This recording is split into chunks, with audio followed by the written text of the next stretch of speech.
বিসমিল্লাহির রাহমানির রাহিম। সূরা আর রহমান। আয়াত 14। মানুষকে তিনি সৃষ্টি করেছেন পোড়া মাটির মতো শুষ্ক মৃত্তিকা হতে। আয়াতের তাফসীর। মানুষকে, আদমকে, তিনি সৃষ্টি করেছেন পোড়া মাটির মতো শুষ্ক মাটি থেকে। এক শুকনো মাটি যাতে শব্দ হয়। আগুনে পোড়ানো মাটি যাকে খোলামকুচি বলে। এখানে মানুষ বলতে আদম আলাইহিস সালাম কে বোঝানো হয়েছে, যার প্রথমে মাটি থেকে মানুষের আকার তৈরি করা হয়। অতঃপর আল্লাহ তাতে রূহ ফুঁকেন, আত্মাদান করেন।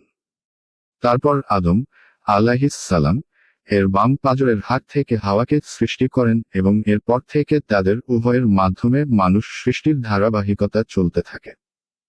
আয়াত 15।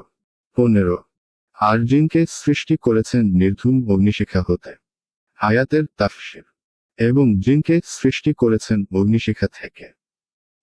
এক এ থেকে উদ্দেশ্য সর্বপ্রথম জিন। সে হল আবুল জিন তথা জিনদের আদি পিতা। অথবা জিন এখানে জিনস জাতি হিসাবে ব্যবহৃত হয়েছে, যেমন অনুবাদক জাতি অর্থে করা হয়েছে। বলা হয় আগুন থেকে উঁচু হয়ে ওঠা শিখাকে। আয়াত 16। সুতরাং তোমরা উভয়ে তোমাদের প্রতিপালকের কোন অনুগ্রহ অস্বীকার করবে? আয়াতের তাফসীর।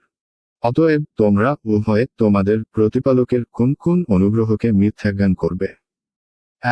এক অর্থাৎ তোমাদের এই সৃষ্টিও এবং তোমাদের ঔরসে অতিরিক্ত আরও বংশধরদের সৃষ্টিও আল্লাহর নিয়ামতেরই অন্তর্ভুক্ত। তোমরা কি এই নিয়ামতকে অস্বীকার করবে?